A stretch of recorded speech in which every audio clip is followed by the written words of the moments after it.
Olá, pessoal. Nessa lição, vamos desenvolver um modelo descritivo para as concentrações de componentes, né, em um reator CSTR que executa, né, que realiza uma reação ou um conjunto de reações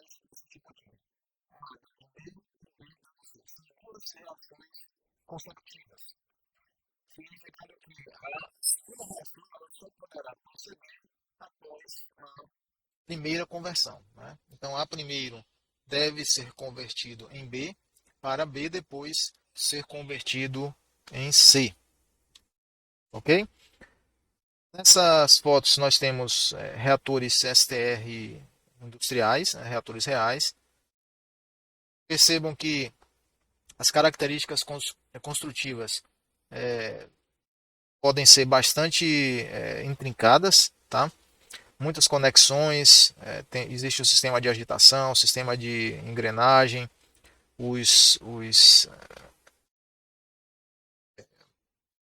as pás, né, o sistema de agitação aqui, os impelidores, né, que pode em si já se constitui em um projeto, né, próprio, o desenho desse sistema de agitação. E aqui mais abaixo eu mostro para vocês também reatores STR, só que esses possuem um porte, né, tem uma escala bem maior do que os anteriores, tá?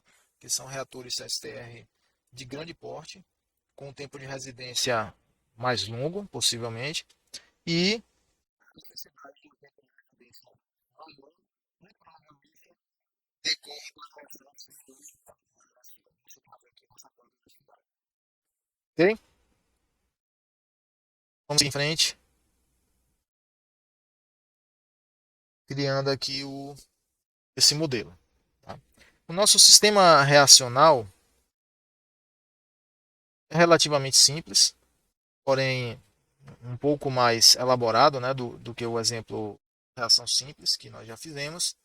Então aqui nós temos uma reação A dando B, que ela tem uma constante de reação K1 e B dando C. Vamos dizer que a constante de taxa seja K2. Vamos assumir sempre reações elementares. O propósito desse curso, as, as taxas de reação podem ser simples, nós estamos focados na modelagem geral, certo? E um sistema de reações consecutivas, como esse aqui, pode ser em duas reações. Aqui K1, né, e B dando C, K2. Certo? Vamos deixar as reações por enquanto, para que nós trabalhemos um pouco na modelagem. O nosso propósito será obter um modelo com um equacionamento transiente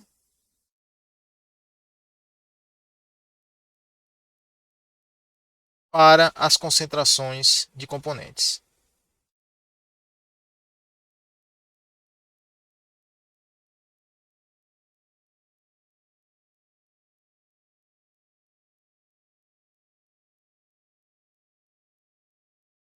De A, B e C. Tudo bem? Esse é o nosso questionamento, tá? Aqui já está definido o problema. Eu vou precisar desenvolver as equações diferenciais. Serão equações diferenciais que conterão derivadas temporais, porque o modelo será transiente ou dinâmico. E para obter essas equações, a base física que nós vamos usar é o princípio da conservação de massa de componente, ou um balanço de componente, considerando aí os termos de entrada, saída, geração e acúmulo. Ok? Nosso sistema reduzido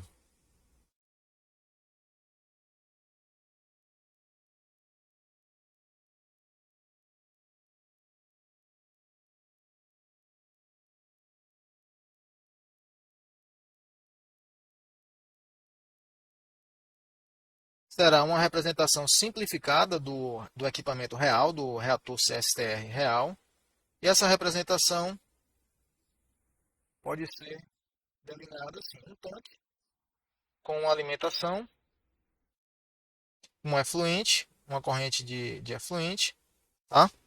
Aqui na alimentação nós temos uma vazão de alimentação, vou chamar de F0, uma concentração de alimentação CA0, CB0 para o componente B e CC0. Tranquilo?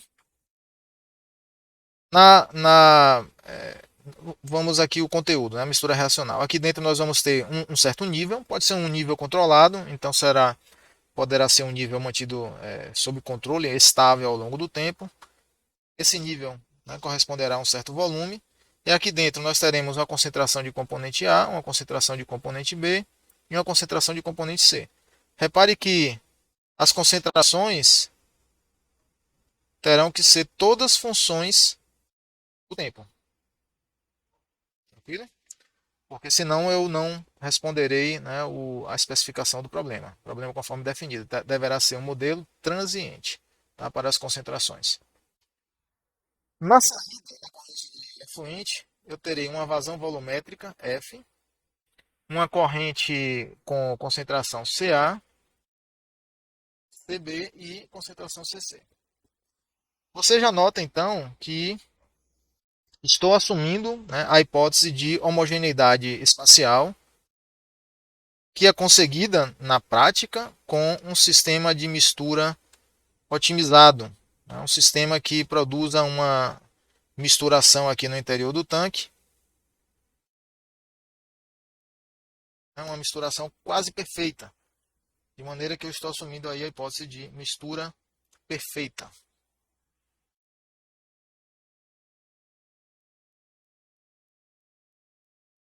A hipótese de mistura perfeita vai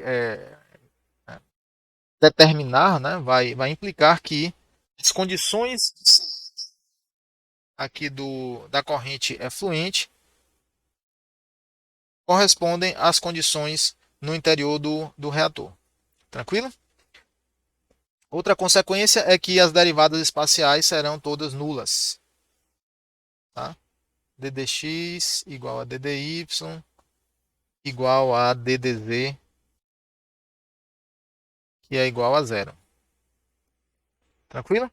As derivadas espaciais de concentração, de qualquer propriedade física, serão nulas. Tá? Se tivesse envolvida a temperatura aqui, por exemplo, se o meu propósito fosse desenvolver um modelo que vai predizer a temperatura ao longo do tempo, não é o que vamos fazer agora, isso será mais na frente. Então aí as derivadas espaciais da temperatura seriam nulas. Consequência aí da hipótese de mistura perfeita. Preciso ter um sistema de agitação que aproxime a operação do reator dessa hipótese. Se o sistema de agitação não for bem projetado, não for suficientemente eficiente, o modelo vai falhar. Ou seja, as predições de conversão, de concentrações do modelo não corresponderão ao reator real. Tudo bem? Então vamos lá. Começando, né, partindo aqui do componente A. Componente A.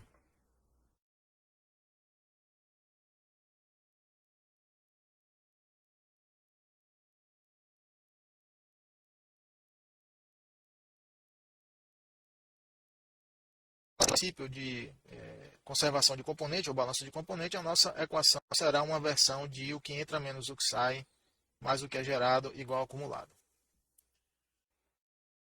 Sempre assim, pessoal. Efetuando aqui a aplicação dessa equação para o componente A, eu vou fazer de uma forma um pouco direta aqui. O acúmulo será a derivada temporal do conteúdo. Vou reservar aqui o espaço. Qual é o conteúdo de A no reator? Nós podemos até delimitar aqui uma região do espaço que vai permitir identificar de maneira mais precisa as entradas e as saídas. Então nós temos aqui uma entrada e uma saída nessa região do espaço que eu posso chamar de volume de controle. Então eu isolei aqui uma região espacial no que é parte do meu sistema, né? Vamos dizer que o sistema seja o reator inteiro. E nessa região aqui nós temos uma entrada e uma saída. Qual é a entrada de ar esse volume onde eu estou aplicando o balanço de componente? A entrada será F0, CA0. Como F0 é vazão volumétrica, nós temos metros cúbicos por segundo, e CA0, digamos que eu vou dar a concentração, representar a concentração em mols por metro cúbico. Ao operar aqui os termos, veja que o termo F0 vezes CA0 terá unidade de mols por segundo, ou seja, taxa de mols, tá? Taxa molar, que corresponde à unidade correta de um balanço realizado em moles, né? Com base em moles. Portanto, a entrada, que foi o que sacou aqui, a entrada de ar no reator será F0, CA0, e a saída será nessa região delimitada aqui do espaço, eu tenho uma saída, tá? E a saída de ar, ou seja, mols de ar que estão saindo por unidade de tempo, será F vezes CA. F vezes CA. Acabei esquecendo aqui de fazer o termo de acúmulo. Vamos fazer agora o termo de acúmulo. O termo de acúmulo é a derivada temporal do conteúdo. Então, qual é o conteúdo em mols de ar no reator, pessoal? Olha aqui, ó. Conteúdo, a mistura reacional contida no reator é essa aqui. Então, se eu fizer o produto volume vezes a concentração Ca, eu vou ter o número de mols de A dentro da mistura reacional, no interior do reator. Entendem? Então, o conteúdo aqui, ó, o que eu vou colocar aqui dentro desses parênteses aqui, será V vezes Ca. Ok? Pronto, então já fiz aqui, já escrevi os termos acúmulo igual ao que entra menos o que sai. Falta o termo de geração. Vamos criar aqui o termo de geração. Tranquilo? Vou colocar a geração aqui nesse parêntese. Repare o seguinte. Nós temos duas reações químicas nesse reator. Né? Duas reações químicas. E eu estou interessado na reação química para o componente A. Ok? O termo de geração para o componente A, vou escrever aqui, ó, será simplesmente RA vezes V, onde V é o volume do conteúdo no reator. Está correto em termos de unidades? Vamos ver? A taxa, a equação de taxa, normalmente é exprimida como mols por volume por tempo. Vezes volume.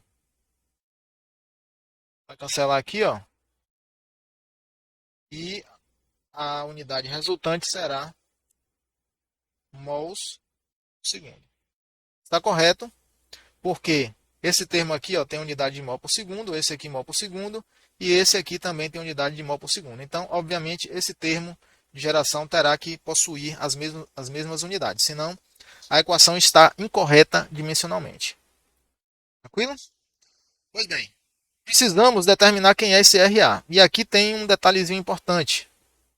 Porque o componente A participa da equação 1. Vamos dizer que aqui seja a equação 1, ó, e aqui a equação 2. Ok? Então, o componente A ele participa da equação 1 e não participa da equação 2, da reação 2. Né? Ele só participa da reação 1. E qual é a taxa global da reação química 1?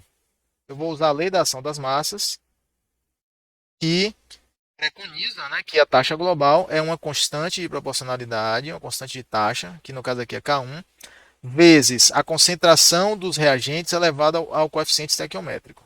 Então, essa reação 1 aqui, que eu vou chamar de global 1, ó, é igual a K1 vezes a concentração de A elevado a 1, porque o coeficiente estequiométrico aqui é 1 no caso, né? Então você tem 1 aqui. Tá? Eu posso até omitir, mas tem esse 1zinho aí.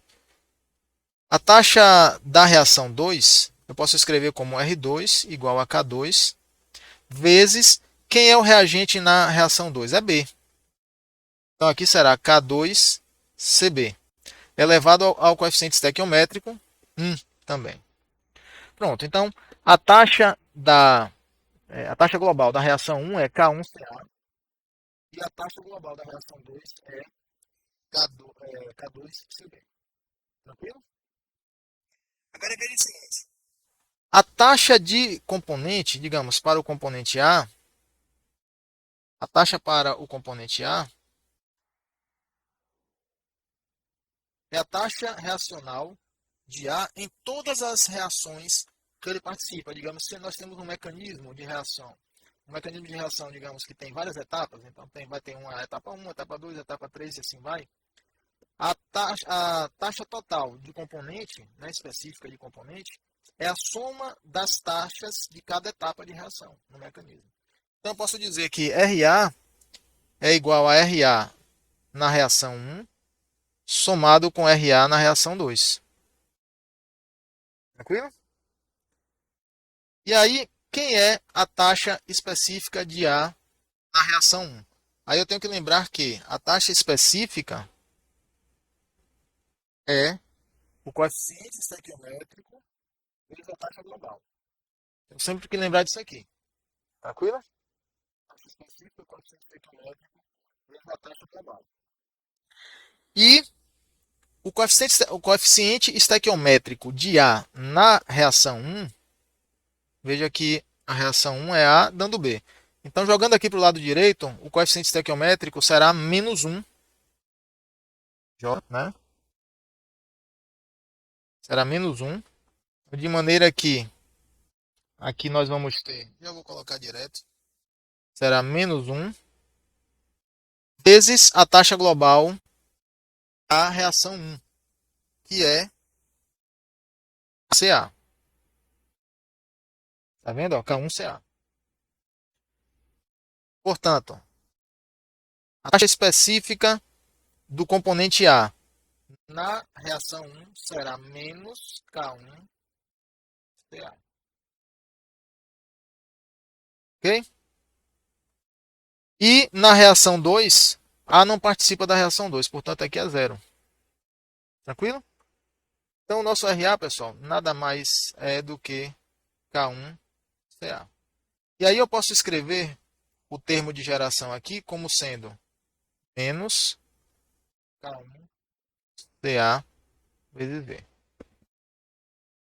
Ok? Vou chamar aqui de equação 1. Vamos agora tratar o componente B.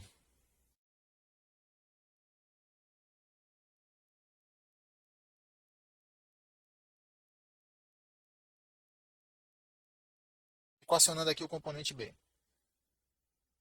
Como sempre, o que entra menos o que sai, mais o que é gerado, igual ao acumulado. O termo de acúmulo será a derivada temporal do conteúdo de B no reator. Eu já posso colocar aqui direto como VCB. Vocês já estão craques nisso aí. O termo de entrada, observando nosso sistema reduzido, a nossa representação simplificada aqui, ó. A entrada de B será F0 vezes CB0 e a saída será F vezes CB.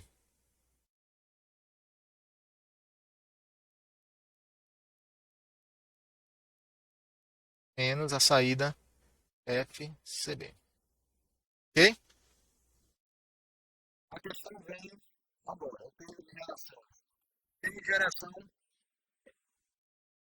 temos que ter um pouquinho mais de cuidado aqui com B, pelo seguinte, vejam só. O B participa tanto da reação 1 como da reação 2. Tranquilo? Então, qual será o... Escrever aqui, ó. Qual será a taxa específica de B, a taxa específica total de B, né? Quem é RB, certo? RB será RB na reação 1 mais RB na reação 2. Tudo bem? Não é? Mas quem é o RB na reação 1? Aí nós temos que ter cuidado nesse ponto. Tá? Por quê? Qual é a taxa global na reação da reação 1? É K1CA. É a taxa global. Mas a taxa específica de B na reação 1, ou melhor, em qualquer reação será IB vezes a taxa global. RB na reação 1 será o coeficiente estequiométrico de B na reação 1 vezes a taxa global da reação 1. Quem é o coeficiente estequiométrico de B na reação 1? B é produto, jogando aqui para o lado direito, ó, o coeficiente estequiométrico de B será mais 1. Portanto, a taxa de B na reação 1 será mais 1 multiplicado pela taxa global da reação 1, que é K1CA. Tranquilo? Isso implica que RB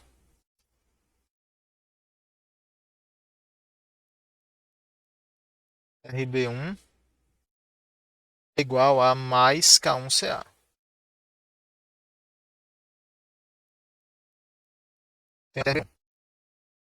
E quem será RB2?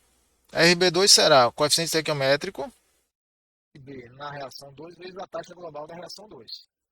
Certo? Na reação 2, pessoal, vejam que B é reagente, tá vendo?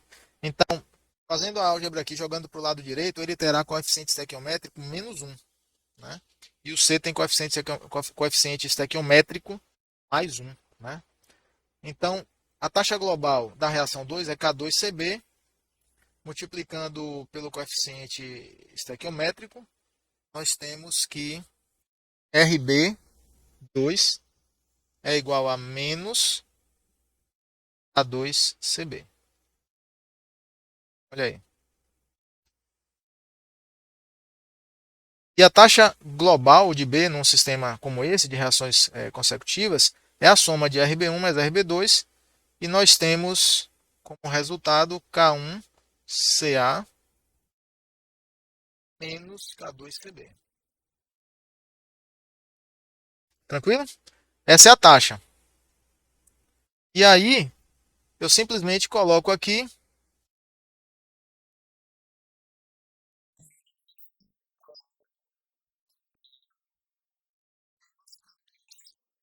CB. Veja que o volume tem que ser multiplicado, né, pela taxa de reação específica, né, do componente B. Eu vou colocar o volume multiplicado aqui por fora.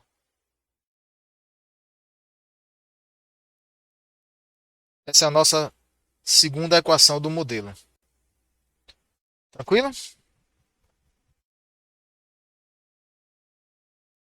Pois bem, falta apenas o componente C. Nós vamos fazer agora. Componente C.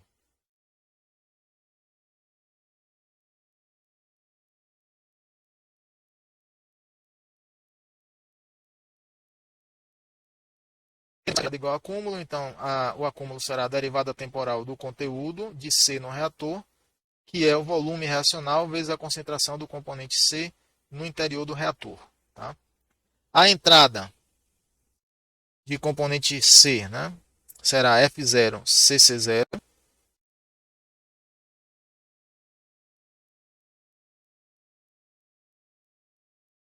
CC0 menos a saída FCC mais o termo de geração. Então vamos fazer um pouquinho mais rápido aqui. No caso, a taxa específica de C será a soma e da taxa de C na reação 1, mais a taxa específica de C na reação 2. Repare que C, o componente C não participa da reação 1, que é A dando B, ele está apenas na reação 2. E a taxa global da reação 2 é R2 igual a K2CB. O coeficiente estequiométrico de C na reação 2 é mais 1, já que ele é produto. Colocando aqui todos os componentes para o lado direito, ele permanece com coeficiente estequiométrico mais 1, não é isso? Então é só multiplicar mais